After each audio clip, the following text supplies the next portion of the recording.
Well, over the weekend, I got into a multiple offer situation yet again because we all know that opening weekend is the time when that is going to happen, if it's going to happen at all. In multiple offers, I've been getting, 2, 3 in that ballpark. But this weekend, I got 6 offers on a property, which was really nice. So I just want to, coming off of that experience, so in such a fresh way, I just wanted to review what you need to consider when you make an offer. Because in this case, somebody could have done everything right and perfect and totally clean, but the sellers were looking for something more specific. So, things to keep in mind when you write an offer.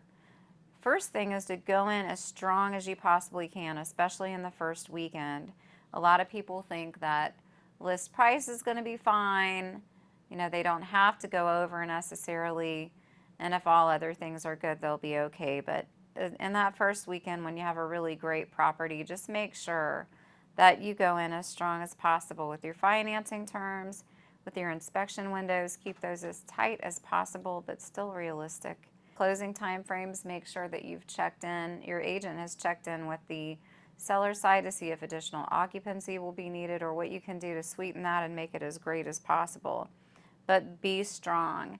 And I told everyone this weekend, please, please send an escalation clause if you're in doubt. I can do math, so I'm not afraid of escalation clauses. They do a couple things.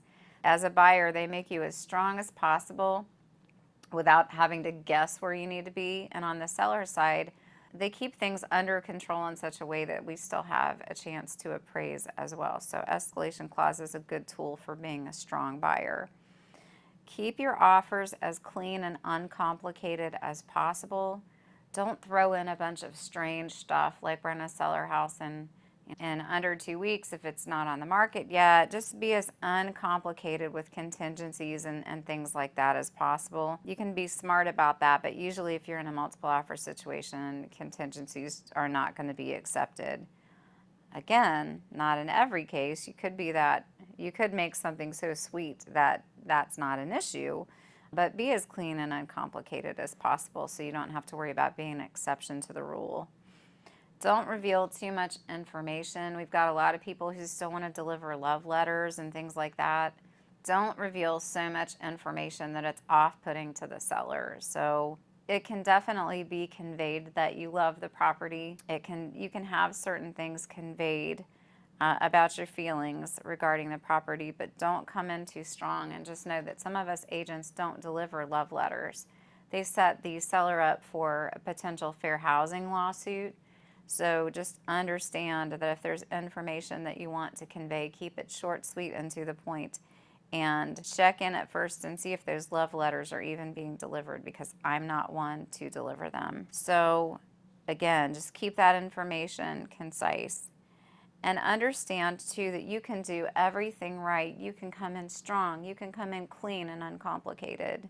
You can go in revealing just enough information and still not win out. Sometimes the sellers are just looking for something very specific. They're looking for that person who's going to love the property. They're looking for someone who's going to be an owner occupant instead of an investor. So just keep that in mind when you're making an offer. All you can do is come in as strong and clean as possible, and then the chips are going to fall where they may. So, because ultimately the decision is up to the seller, or it should be, right? So if you have any questions about this topic or any other real estate related topic, feel free to reach out to me by phone, text, email, or private message. And if you're watching on YouTube, feel free to click subscribe. Thanks. Bye.